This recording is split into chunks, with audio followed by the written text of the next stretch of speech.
तर गेल्या एपिसोडमध्ये आपण पाहिलं कशा प्रकारे अल्लाउद्दीन खिलजी गुजरातमध्ये आक्रमण करतो, तिथे कर्णदेव रायकरला मारून टाकतो आणि त्याची बायको कमला देवीशी स्वतः लग्न करून घेतो. त्याची मुलगी देवल देवीला आपला मुलगा खिजर खान सोबत जबरदस्ती लग्न करून देतो आणि अशा पद्धतीने तो तिथून पुढे निघतो आणि रणथंबोरवरती आक्रमण करतो आणि तिकडचा जो राणा असतो हंबीर देव त्याला सुद्धा मारून टाकतो. आणि तिथेच त्याला खबर भेटते की चित्तोड करून काही राज्य आहे आणि तिकडचा राजा आहे राणा रतन सिंग आणि त्याची बायको आहे राणी पद्मावती. ती राणी पद्मावती इतकी सुंदर आहे की ती जेव्हा पान खाते तेव्हा तिचा गळा लाल होतो. अशी सुंदरतेचे वर्णन त्याच्याकडे पोहोचते पद्मावतीचे आणि तिथेच तो ठरवतो की या राज्यावर मी नक्कीच आक्रमण करणार आणि मोठी फौज घेतो आणि तो त्या किल्ल्याच्या जवळ पोहोचतो. तिथे जायच्या आधी तो ख्वाजा मोइनुद्दीन चिश्तीच्या दर्गावरती जातो आणि तिथे शपथ घेतो की मी 6 महिन्यामध्ये हा किल्ला कॅप्चर करणार आहे. आणि लिटरली तो त्या किल्ल्याला इतका घट्ट वेढा घालतो की एक मुंगी सुद्धा आतमध्ये जात नाही. पण समोरची सुद्धा राजपूत असतात, ते सुद्धा हे मानत असतात की जीवेत प्राप्त स्वर्ग मरेत प्राप्त गती. जर इथेच जिंकलो तर इथेच आपल्याला स्वर्ग भेटेल आणि लढता लढता जर मेलो तर डायरेक्ट गती भेटेल. गती अर्थात मोक्ष भेटेल, अध्यात्म भेटेल. तर राजपूत लोक काही दिवस थांबतात, पण ज्या दिवशी किल्ल्यावरती अन्न पाणी सर्व संपतं ते डिसाईड करतात काय की पूर्णपणे आक्रमण करायचं. आणि आपण पाहिलं की राजपूत कधीही पळत नाही, तो डायरेक्टली लढतो कारण की त्याला देवाने लढण्यासाठीच बनवलेलं आहे. तर जेव्हा अशी खात्री होते की ते लोक मरणार आहेत, त्यांचा विजय होणार नाहीये, तर ते काय करतात, केसरिया करतात. अर्थात अंगाला केसरी रंग लावतात, केसरी रंगाची पगडी घालतात, तोंडाला केसरी गुलाल लावतात आणि ते लोक 100-200 किती असतील लाखोंच्या फौजेवरती ते तुटून पडतात आणि एक एक जण 10-10, 20-20 लोकांना घेऊन मारतो. अशाच पद्धतीने राणा रतन सिंग आणि त्याच्या सैन्याने काय केलेलं आहे, अल्लाउद्दीन खिलजीच्या सैन्यावरती केसरिया केलेलं आहे आणि लिटरली अल्लाउद्दीन खिलजीचे 20,000ची सैन्य मारून टाकलेलं आहे. अशा पद्धतीने कत्लेआम करून टाकला आणि हे सुद्धा सर्व मरून गेले. मलिक कफूरला हा केसरिया पाहून एकदम शॉक बसला आणि तो अल्लाउद्दीन खिलजीला म्हणाला की या एका पद्मावतीसाठी तुम्ही एवढं आपलं 20,000चं सैन्य मारून टाकलं. तेवढ्यात अल्लाउद्दीन खिलजी त्याला म्हणाला सर्व काही जायज आहे जंग आणि प्रेमामध्ये. त्यानंतर अल्लाउद्दीन खिलजी जबरदस्ती किल्ल्याच्या आतमध्ये जातो पद्मावती आणि बाकीच्या राण्यांना पकडण्यासाठी, पण आतमध्ये जाऊन पाहतो तर काय सर्वांनी काय केलेलं आहे, जोहार करून टाकलेलं आहे, स्वतःला अग्नीमध्ये अर्पित करून टाकलेलं आहे आणि आता कोणच अल्लाउद्दीन खिलजीच्या हाती लागलेलं नाहीये. याची चीड खूप येते अल्लाउद्दीन खिलजीला आणि त्याचा तो बदला आसपासच्या गावातल्या लोकांवरती काढायचं ठरवतो. आणि तो काय करतो, आसपासच्या गावातले लोक, हिंदू लोक जमवतो आणि त्यातल्या 40,000 लोकांची तो कत्तल घडवून आणतो चित्तोडच्या किल्ल्याच्या जवळ. पण आता या सर्व इतिहासातून एक इंटरेस्टिंग गोष्ट आपल्याला कळते आणि ती महाराष्ट्राच्या दृष्टीने खूपच महत्वाची आहे. हा जो राणा रतन सिंग होता ह्याचा एक भाऊ होता लक्ष्मण सिंग. आता आपला वंश जिवंत राहावा, चित्तोड घराण्याचा वंश जिवंत राहावा, या सिसोदिया घराण्याचा वंश जिवंत राहावा म्हणून हा लक्ष्मण सिंग तिथून तो निघालेला आहे. आणि तिथून तो काही दिवस जाऊन अजमेरच्या जवळच राहिला आणि त्यानंतर त्यांनी नर्मदा नदी क्रॉस केली आणि त्यानंतर तो महाराष्ट्रात वेरूळच्या इथे आला. आणि ह्या लक्ष्मण सिंगचाच वंशज होता अजय सिंग. अजय सिंगचाच वंशज पुढे एक होता भोसाजी. आणि या भोसाजींनी जे त्यांचं पारंपरिक आडनाव होतं सिसोदिया राजपूत हे साईडला ठेवून दिलं कारण की अल्लाउद्दीन खिलजीची माणसं सतत यांच्या मागावरती होती आणि शोधत होती की चित्तोड घराण्याचे वंशज कुठे कुठे आम्ही सर्वांना मारून टाकू. म्हणून या भोसाजीने आपलं जे आडनाव होतं सिसोदिया ते सोडलं आणि भोसाजी असं आडनाव ठेवायला सुरू केलं. हेच भोसाजी पुढे जाऊन झालेले भोसले आणि ह्यांचेच पुढचे वंशज म्हणजे बाबाजी, मालोजी, शहाजी आणि आपले छत्रपती शिवाजी महाराज. तर छत्रपती शिवाजी महाराज हे दुसरे कोणी नाही, या चित्तोड घराण्याचेच वंशज आहेत. ते स्वतः त्यांनी राज्याभिषेकाच्या वेळेला डिक्लेअर केलेलं आहे की ते कोण आहेत, सिसोदिया राजपूत आहेत. इनफॅक्ट राणी जिजाबाई जेव्हा छत्रपती शिवाजी महाराजांना गोष्टी सांगायच्या तेव्हा त्यांना पटवून द्यायच्या आणि सांगायच्या की तुला पद्मावती आऊसाहेबांचं बलिदान विसरायचं नाहीये, पद्मावती तर राणींचा बदला तुला घ्यायचा आहे. इनफॅक्ट राजपूत लोकांनी त्यावेळी जी सिस्टम फॉलो केली होती तेच मराठ्यांनी भरपूर प्रमाणात फॉलो केलेली आहे. केसरियापासून पण मराठी भरपूर इन्फ्लुएन्स झालेले आहेत आणि आपण पाहतो की प्रतापराव गुजर आणि 7 लोक, फक्त 7च होते आणि ते बहलोल खानच्या हजारोच्या आर्मीवरती तुटून पडले. सेम केसरिया जसं राजपूत करतात तसंच या वेळात दौडलेल्या वीर मराठ्यांनी 7 मराठ्यांनी केलेलं आहे बहलोल खानच्या विरोधात. पण आता काही दिवसापूर्वी एक कॉन्ट्रोवर्सी झालेली NCERTच्या मॅपवरती. राजस्थानचे राजपूत लोक म्हणाले की आमचा मॅप मराठ्यांच्या हाताखाली दाखवू नका.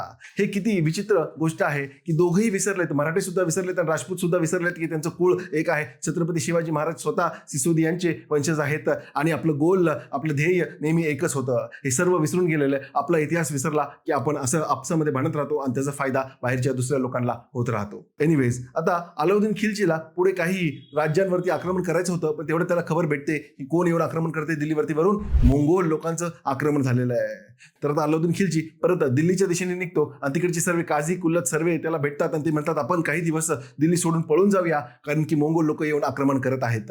आधी सुद्धा असंच व्हायचं, जेव्हा पण मोंगोल लोक येऊन आक्रमण करायचे हे दिल्लीचे राजा जाऊन दिल्ली सोडायचे आणि युपीच्या आतमध्ये जाऊन घुसून तिथे राहायला लागायचे आणि मोंगोल लोक यायचे, दिल्लीला लुटायचे आणि ते परत जायचे. ऍक्च्युली मोंगोल लोकांनी कधीच दिल्लीवरती शासन नाही चालवलं, कारण की त्याला शासन चालवणं हे माहितीच नव्हतं. हे खुंखार लोक होते, एक ट्रायबल टाईप लोक होते, ते आक्रमण करायचे आणि लुटून परत निघून जायचे. पण आता अल्लाउद्दीन खिलजी असं ठरवतो की नाही, मी पळून नाही जाणार. तो आरशात स्वतःला पाहतो आणि तो स्वतःलाच म्हणतो की मी जर पळून गेलो मी माझ्या हारेममध्ये माझ्या बायकांना काय तोंड दाखवेल. आणि तो ठरवतो आपण काहीतरी युक्ती लावूया आणि आपण लढूया. तर तो ठरवतो की लढायचं, डिफेंड करायचं आणि डिफेंड करता करता जर हरवता आलं मोंगोल लोकांना तर हरवायचं सुद्धा. तर तो काय करतो, आधीच्या काळात बलबननी अशा 2 लाईनी बनवलेल्या असतात, लाईन ऑफ डिफेन्स ज्याला म्हणायचे, त्याच्यावरती किल्ले असतात. त्या लाईन ऑफ डिफेन्सच्या बाजूला तो असं सी काढतो आणि त्या सीच्या दोन्ही पॉइंटला मेजर आपले सुभेदार ठेवतो आणि सीच्या मध्ये सुद्धा एक मेजर सुभेदार ठेवतो. आणि त्याचं प्लॅनिंग असं असतं की मोंगोल लोक जेव्हा या सीच्या आतमध्ये येतील, जेव्हा त्यांची सैन्य अर्धी अशी सीच्या आतमध्ये येईल, हे वरचा सी असं कट करून त्याला ओ करून टाकायचा आणि जे आतमध्ये सैनिक राहतील त्यांना वेगळं करायचं आणि बाहेरच्या सैनिकांना आतमध्ये येऊन द्यायचं नाही, जे सीच्या बाहेर आहेत अर्थात ओच्या बाहेर आहेत, आणि आतले जे सैनिक भेटलेत त्यांना पकडून त्यांना मारून टाकायचं. तर अशा पद्धतीने त्यांनी हा सी बनवलेला आहे आणि सीच्या वरच्या टोकाने त्यांनी त्याचा खास ऑफिसर ठेवलेला आहे, त्याचं नाव आहे जफर खान. आणि जशी त्याची प्लॅनिंग होती, मोंगोल लोक आक्रमण करत आतमध्ये आलेले आहेत आणि यांनी त्यांचा सी बंद केलेला आहे आणि आतमध्ये खूप सारे हजारोंमध्ये मोंगोल सापडलेले जिवंत, त्यांना बंदी म्हणून दिल्लीत आणण्यात आलेलं आहे आणि त्यांचे कपडे काढून त्यांना नग्न करून दिल्लीच्या लोकांसमोर त्यांना फिरवलेलं आहे आणि दाखवलेलं आहे, हे बघा हेच ते मोंगोल ज्याला दुनिया घाबरते, आता तुमच्या समोर नागडे फिरत आहेत.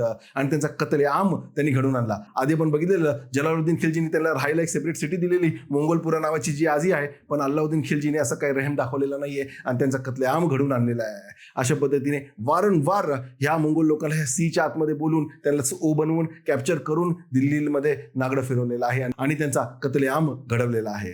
इतकं जास्त मोंगोलला मारलं होतं आणि ते पण खास जफर खानच्या मदतीने केलं होतं की सर्व दिल्लीमधल्या लोकांमध्ये वाहवाह व्हायला लागली. कोणाची? जफर खानची.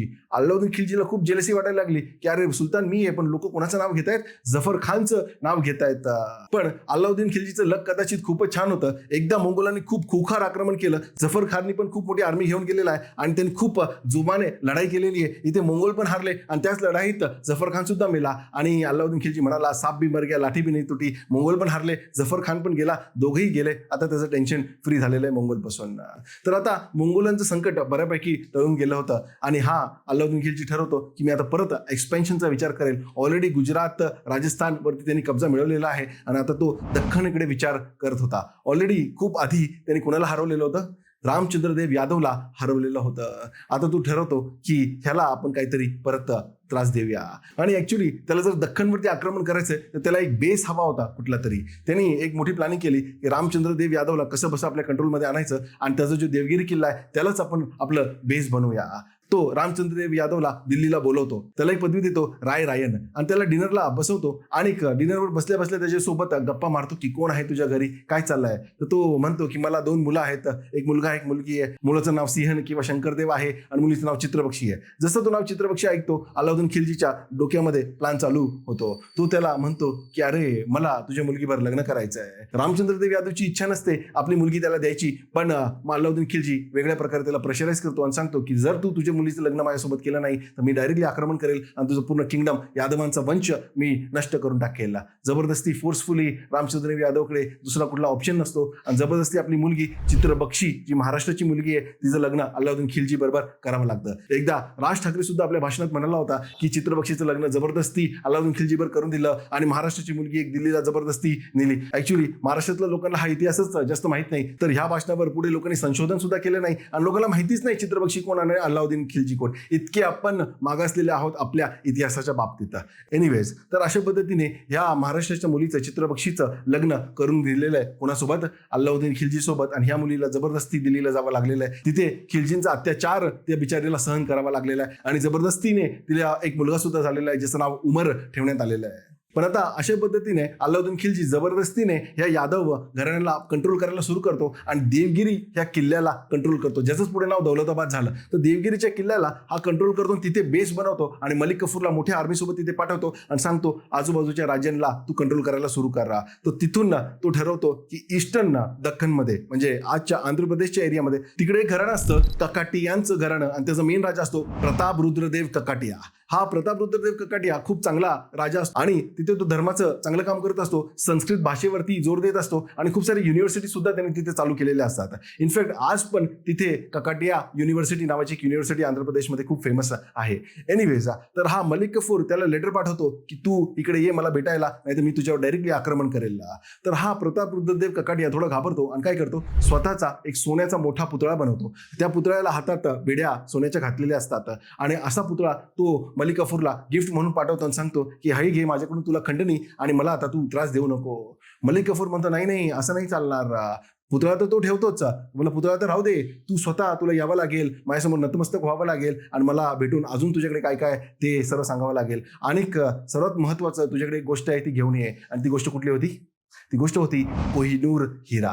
तर इंटरेस्टिंगली कोहिनूर हा हिरा महाराष्ट्र कर्नाटक आंध्राच्या बॉर्डरवरती गोलकोंडा माइन्स त्यावेळेला होत्या. त्या गोलकोंडा माइन्स मधून त्या कोहिनूर हिऱ्याचं ओरिजिन आहे. कोणाला माहिती सुद्धा नाहीये की इंग्लंडमध्ये जो आज हिरा आहे, जो वेगळ्या वेगळ्या राजांकडून गेला, जो ऍक्च्युली प्रताप रुद्रदेव ककाटियाकडून अर्थात महाराष्ट्र तेलंगणा बॉर्डरवरून तो गेलेला आहे कुणाकडे, अल्लाउद्दीन खिलजीकडे, खिलजीकडून बाकीच्या सुलतानांकडे, तिथून तो गेलेला आहे लोधींकडे, लोधींकडून तो गेलेला आहे मानसिंगकडे, मानसिंगकडून परत लोधींकडे, परत तो गेलेला आहे मुघलांकडे, मुघलांकडून अब्दालीकडे, अब्दालीकडून परत गेलेला आहे राजा रणजित सिंहकडे आणि पुढे राजा रणजित सिंहच्या वंशजांकडून तो गेलेला आहे ब्रिटिशांकडे. तर अशा पद्धतीने या कोहिनूर हिऱ्याचा इतिहास आहे आणि तो आपण सेपरेट काही व्हिडिओजमध्ये आपण वेगळ्या पद्धतीने पाहूयात. पण हा हिरा आहे कुठे? दख्खनमधून आहे आणि हा जातो कोणाकडे? हा जातो खिलजींकडे. तर प्रताप रुद्रदेव ककाटिया येतो मलिक कफूरला भेटायला आणि येताना तो हिरा सुद्धा घेऊन येतो आणि आणखी काही स्त्रिया घेऊन येतो गिफ्ट म्हणून मलिक कफूर आणि अल्लाउद्दीन खिलजीला, आणि आणखी काही हिरे मोती जवाहरात सुद्धा घेऊन येतो. तर अशा पद्धतीने ककाटियाला सुद्धा हा मलिक कफूर कंट्रोल करतो आणि राहतं आता दख्खनमध्ये फक्त साऊथमध्ये एकच राज्य, तमिळनाडूच्या आसपासचा एरिया, जिथे पांड्याज राज्य करत असतात. पांड्यांचे त्यावेळेला दोन मेन राजा होते, सुंदर पांड्या आणि वीर पांड्या. या दोन्ही पांड्यांवरती आक्रमण करतो मलिक कफूर. पण आक्रमण काय त्याचं यशस्वी होत नाही, म्हणून तो आता दोघांमध्ये भांडण लावायचा प्रयत्न करतो. सुंदर पांड्या आणि वीर पांड्या दोघांमध्ये ऍक्च्युअली फ्रिक्शन असतं थोडंसं. आता हा मलिक कफूर एकाला स्वतःच्या बाजूने घेऊन दोघांमध्ये भांडण लावायचा प्रयत्न करतो, तरी पण यांना समजतं की हे यांची चाल आहे आणि एकत्रितपणे लढायचे प्रयत्न करतात. मग मलिक कफूर खूप मोठी आर्मी घेऊन येतो आणि त्या आर्मीला घाबरून हे लोक थोडे दिवस तमिळनाडू सोडून जातात, पांड्यांचं राज्य सोडून जातात, बाहेरून लढा देत राहतात आणि त्या थोड्या वेळासाठी मलिक कफूरला पांड्यांच्या या राज्याचा, तमिळनाडूचा कंट्रोल मिळतो. तिथे तो रामेश्वरम पर्यंत पोहोचतो मलिक कफूर आणि तिथे रामेश्वरमच्या आसपासच्या लोकांना जबरदस्ती कन्वर्ट करून टाकतो आणि तिथे एक मस्जिद सुद्धा बांधतो, ज्याला रामेश्वरम मस्जिद असं तो नाव देतो त्यावेळेला. एक इंटरेस्टिंग गोष्ट मध्ये या एरियामध्ये त्यांनी जबरदस्ती काही लोकांना कन्वर्ट करून घडवून आणलं आणि पुढे आपण पाहतो आपल्या देशाचे जे एक राष्ट्रपती होते APJ अब्दुल कलाम, ते ह्याच रामेश्वरम मधून होते, ह्याच एरियामध्ये होते जिथे या मलिक कफूरने आक्रमण केलं होतं, जबरदस्ती लोकांना कन्वर्ट करून घडवून आणलेलं होतं. एनिवेज, तर आपण पुढे जाऊया. मलिक कफूर आता परत येतो दिल्लीला. ऍक्च्युअली अल्लाउद्दीन खिलजीची इच्छा असते भरपूर, त्यांनी दख्खनलाच राहावं आणि त्याच्या वतीने दख्खनचं त्याचं काम पाहावं, पण त्याला दख्खनला छान वाटत नसतं आणि तो परत सारखा दिल्लीला येत असतो आणि दिल्लीच्या पॉलिटिक्समध्ये हस्तक्षेप करत असतो. बरं, आता मलिक कफूर रिटर्न निघतो दिल्लीसाठी आणि जाता तो होयसलाला पण हरवून जातो आणि होयसलांवरती आक्रमण करून त्यांच्याकडून सुद्धा खंडणी वसूल करून मोठी खंडणी घेऊन हा असा दिल्लीला जातो. तर अशा पद्धतीने अल्लाउद्दीन खिलजीच्या कंट्रोलमध्ये आता पूर्ण नॉर्थ सुद्धा असतं आणि दख्खनमध्ये पण बऱ्यापैकी त्याचा कंट्रोल असतो. तर या आक्रमणांसोबत आता आपण त्याची दुसरी काही कामं बघूया. त्यांनी काय केलं, मार्केटमध्ये भरपूर सारे बदल घडवून आणले. ऍक्च्युअली काय व्हायचं, याच्याकडे खूप मोठे सैन्य होतं आणि त्यांना हा खूप जास्त पगार सुद्धा देत होता आणि हे दुसऱ्या राज्यावरती आक्रमण सुद्धा करत होते आणि त्या आक्रमणामधून जी लूट यायची त्याचा 1/5 हिस्सा सेनेला जायचा. त्याला म्हणायचे खम्स. खम्स म्हणजे दुसऱ्या राज्यावरती आपण जेव्हा आक्रमण करतो तिथून जी लूट भेटते आणि ती सैन्यामध्ये वाटली जाते त्याला म्हणायचे खम्स. तर आता ही खम्सची अमाऊंट खूप मोठी असायची आणि या खम्समुळेच सैनिकांकडे खूप सारा पैसा आला होता. आता एवढा पैसा जेव्हा मार्केटमध्ये येतो तेव्हा काय होतं, चलनवाढ होते, अर्थात इन्फ्लेशन होतं. तर काय व्हायचं, सैनिकांचा पगार वाढायचा, यांना खम्स भेटायचं आणि मार्केटमध्ये रेट वाढायचे. अल्लाउद्दीन खिलजीला सैनिकांनी जाऊन सांगितलं की मार्केटमध्ये रेट्स खूप वाढलेले आहेत. अल्लाउद्दीन खिलजीला खूप राग आलेला आहे कारण की या हिंदू व्यापाऱ्यांना इतका प्रॉफिट होतोय हे त्याला पाहत नव्हतं. तो काय करतो, जबरदस्ती मार्केटमध्ये रेग्युलेशन आणतो, एक डिपार्टमेंट एस्टॅब्लिश करतो, शहाना ए मंडी, एक ऑफिसर त्याच्यासोबत अपॉइंट करतो नसीर नावाचा. एक ऑफिसर त्यासोबत अपॉइंट करतो नसीर या पदवीने. आणि या शहानाई मंडी आणि या नसीर नामक ऑफिसरचं काम काय असणार आहे? एकच काम असणार आहे की प्राइसेस कंट्रोलमध्ये ठेवायचा. तर जबरदस्ती हा काय करायचा, 100 रुपयाची गोष्ट 50 रुपयाचीच किंमत कॅप लावायचा आणि जबरदस्ती हिंदूंना कमी रेटमध्ये आपलं धान्य आणि इतर गोष्टी विकायला लावायचा. तर अशा पद्धतीने ह्यांनी हिंदूंना जास्त प्रॉफिट होऊ नये आणि मुस्लिमांना स्वस्त दरात गोष्टी मिळाव्या म्हणून हे मार्केट कंट्रोल करण्याचा प्रयत्न केलेला आहे. ह्यांनी पण हे होत नव्हतं, मग अजून एक डिपार्टमेंट काढलेलं त्यांनी, दिवाने रिसालत, ज्यांनी त्यांनी पूर्ण इकॉनॉमी कंट्रोल करायचा प्रयत्न केलेला आहे. आता काही लेफ्टिस्ट हिस्टोरियननी ह्या मार्केट कंट्रोल करायच्या गोष्टीला, कथनाला काय म्हणलेलं आहे? अल्लाउद्दीन खिलजीचं मार्केट रिव्हॉल्युशन असं म्हणलेलं आहे. वाह, काय रिव्हॉल्युशन आहे! हिंदूला जबरदस्ती कमी रेटमध्ये माल विकायला सांगितलेला आहे आणि मुस्लिमांना फायदा करून दिलं. ह्याला त्यांनी एक रिव्हॉल्युशन असं म्हणलेलं आहे लेफ्टिस्ट हिस्टोरियननी. आणि ह्या हिस्टोरियनमध्ये सर्वात अग्रेसर कोण होते? इरफान हबीब आणि मोहम्मद हबीब. दोघांनी ह्या खिलजी घराण्याला एकदम चांगलं पोर्ट्रेट करण्याचा प्रयत्न केलेला आहे आणि हिंदूंची जी कत्तल झालेली आहे त्याच्यावरती मास्क घातलेला आहे रिव्हॉल्युशनचा, मार्केट रिफॉर्म्सचा. आणि अशा पद्धतीने मॅनिप्युलेट करून तुमच्या समोर इतिहास तुम्हाला दिलेला आहे आणि आपण सुद्धा तो गिळंकृत करून घेतलेला आहे. या सर्व अत्याचाराचं क्लिअर कट व्हर्जन त्यावेळेचा इतिहासकार जो त्यावेळी पुस्तक लिहित होता जियाउद्दीन बरानी, त्यांनी क्लिअर कट केलेलं आहे की त्याला खूप आनंद होतोय की हिंदूंचा प्रॉफिट अल्लाउद्दीन खिलजीने कमी केलेला आहे. आणि म्हणून तो स्वतः जातो अल्लाउद्दीन खिलजीकडे आणि त्याला म्हणतो की तू एवढं सर्व काम करतोय इस्लामसाठी, मग काम करणं डायरेक्ट शरियाच लागू कर, तू शरिया का नाही लागू करत, असे छोटे मोठे रिफॉर्म का करतोय?